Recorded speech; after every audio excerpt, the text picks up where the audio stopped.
आप सभी का मेरे YouTube चैनल पे बहुत-बहुत स्वागत है। जैसे कि आप स्क्रीन पे देख पा रहे हैं कि आज का हमारा जो टॉपिक है वो हिंदी व्याकरण से है। विज्ञान के लाभ और हानि पर निबंध है और ये इसका पार्ट 1 है। इसके बाद इसके इसी वीडियो में पार्ट 2 भी आपको बता दूँगा मैं इसमें। अगर आप मेरे चैनल पे नए हैं तो चैनल को सब्सक्राइब कर लें ताकि आपको ऐसे ही important video time to time मिलते रहे। तो स्टार्ट करते हैं पार्ट 1 में। पहले प्रस्तावना हमारे पास है यानी भूमिका। विज्ञान ने मानव जीवन को अनेक प्रकार से बदल दिया है। यह हमारे रहने के तरीके, काम करने के तरीके और सोचने के तरीके को प्रभावित करता है। विज्ञान के कारण ही हम आज इतने विकसित हैं और हमारे पास इतनी सुविधाएं हैं, लेकिन विज्ञान के साथ-साथ कुछ नकारात्मक यानी नेगेटिव पहलू भी जुड़े हुए हैं। आइए विज्ञान के लाभ और हानि दोनों पर एक नज़र डालते हैं। तो आगे बढ़ते हैं हम वीडियो में। सबसे पहले विज्ञान के लाभ पढ़ेंगे। तो पहला पॉइंट है जीवन स्तर में सुधार। विज्ञान ने चिकित्सा, कृषि, उद्योग आदि क्षेत्रों में क्रांति ला दी है। इसके कारण हमारे जीवन स्तर में काफ़ी सुधार हुआ है। आज लंबी और स्वस्थ जीवन जी सकते हैं। उसके बाद नेक्स्ट पॉइंट है संचार क्रांति। संचार आपका ये टेलीफोन, इंटरनेट से रिलेटेड है।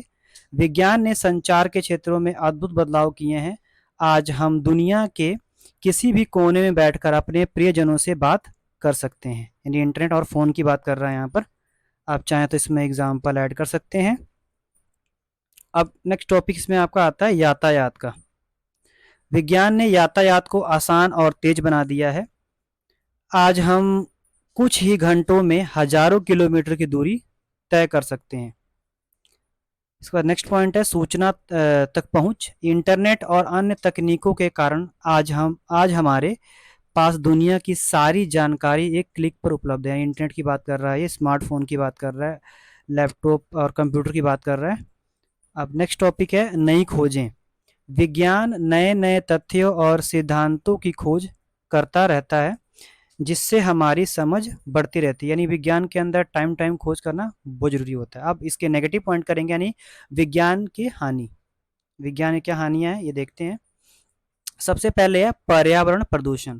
पहला पॉइंट, उद्योगों और वाहनों से निकलने वाले प्रदूषण से पर्यावरण प्रदूषित हो रहा है। इससे जलवायु परिवर्तन, ग्लोबल वार्मिंग और अन्य पर्यावरणीय समस्याएं उत्पन्न हो रही हैं।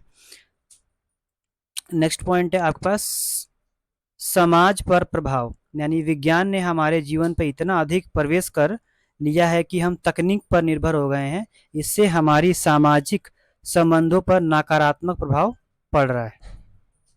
जैसे फ़ोन की लत होती है ना, उस तरह की चीज़ों के बारे में बता रहा है ये। नैतिक मुद्दे। विज्ञान ने कई नैतिक मुद्दे खड़े किए हैं, जैसे कि क्लोनिंग, जेनेटिक इंजीनियरिंग आदि। इसमें क्या करते हैं, किसी की भी वॉइस को, किसी के वीडियो को नकल करके उसकी झूठी झूठी वीडियो बना देते हैं। ठीक है, जो एक क्राइम होता है एक तरह से ये।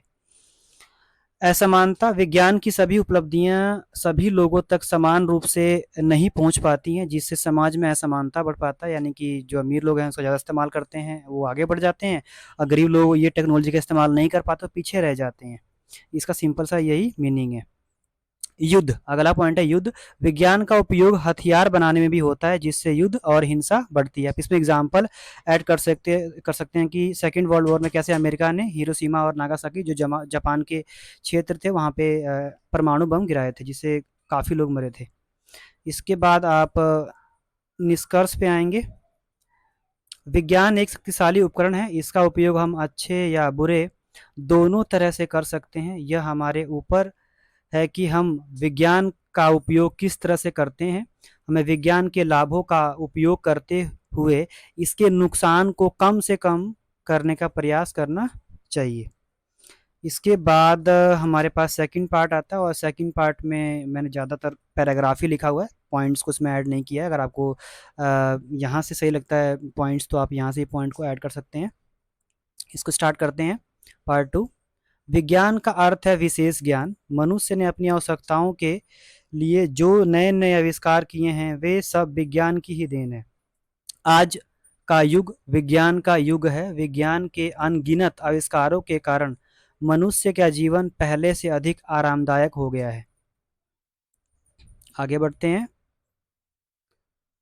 मोबाइल, इंटरनेट, ईमेल्स, मोबाइल पर 5G और इंटरनेट के माध्यम से फेसबुक, ट्विटर ने तो वाकई मनुष्य की ज़िंदगी को बदल कर ही रख दिया है। जितनी जल्दी वह सोच सकता है, लगभग उतनी ही देर में जिस व्यक्ति को चाहे वह मैसेज भेज सकता है। यानी व्हाट्सएप हो गया या ट्विटर हो गया या जो भी accounts social media accounts use करते हैं, उसके लिए है। उससे बातें कर सकता है, यानी वीडियो कॉल, ऑडियो कॉल कर सकते हैं, चाहे वह दुनिया के किसी भी कोने में क्यों ना हो। यानी देश से किसी दुनिया किसी यानी वर्ल्ड में कहीं भी हो तो हम उससे ईज़िली बात कर सकते हैं। यातायात के साधनों से आज यात्रा करना अधिक सुविधाजनक हो गया है। आज महीनों की यात्रा दिनों में तथा दिनों की यात्रा चंद घंटों में पूरी हो जाती है। इतने द्रुत गति की ट्रेनें, यानी कि ये मेट्रो और जो बुलेट ट्रेन वगैरह चलती हैं दुनिया में, उनकी बात कर रहा है। हवाई जहाज़ यातायात के रूप में काम में लाए जा रहे हैं। दिन ब दिन इनकी गति और उपलब्धता में और सुधार हो रहा है। आगे बढ़ते हैं। चिकित्सा के क्षेत्र में भी विज्ञान ने हमारे लिए बहुत सुविधाएं जुटाई हैं। आज कई असाध्य बीमारियों का इलाज मामूली गोलियों से हो जाता है। कैंसर और एड्स जैसी बीमारियों के लिए डॉक्टर और चिकित्सा विशेषज्ञ लगातार प्रयासरत हैं। नई नई कोशिकाओं के निर्माण में भी सफलता प्राप्त कर ली गई। जैसे कोरोना आया था, तो कोरोना की जो वैक्सीन है वो भी विज्ञान के कारण ही बन पाई है। सिक्के के दो पहलुओं की भांति इन आविष्कारों के लाभ हानि दोनों हैं। एक और परमाणु ऊर्जा जहां बिजली उत्पन्न करने काम में लाई जा सकती है, वहीं इससे बनने वाले परमाणु हथियार मानव के लिए अत्यंत विनाशकारी हैं। हाल ही में जापान में आए भूकंप के बाद वहां के परमाणु रिएक्टर को क्षति बहुत बड़ी त्रासदी रही है। अतः मनुष्य को अपनी आवश्यकता और सुविधा अनुसार मानवता की भलाई के लिए इसका लाभ उठाना चाहिए, न कि दुरुपयोग कर इनके आविष्कारों पर प्रश्न चिन्ह लगाना चाहिए। आई होप कि आपके लिए वीडियो बहुत इंपॉर्टेंट रही होगी। Thanks for watching.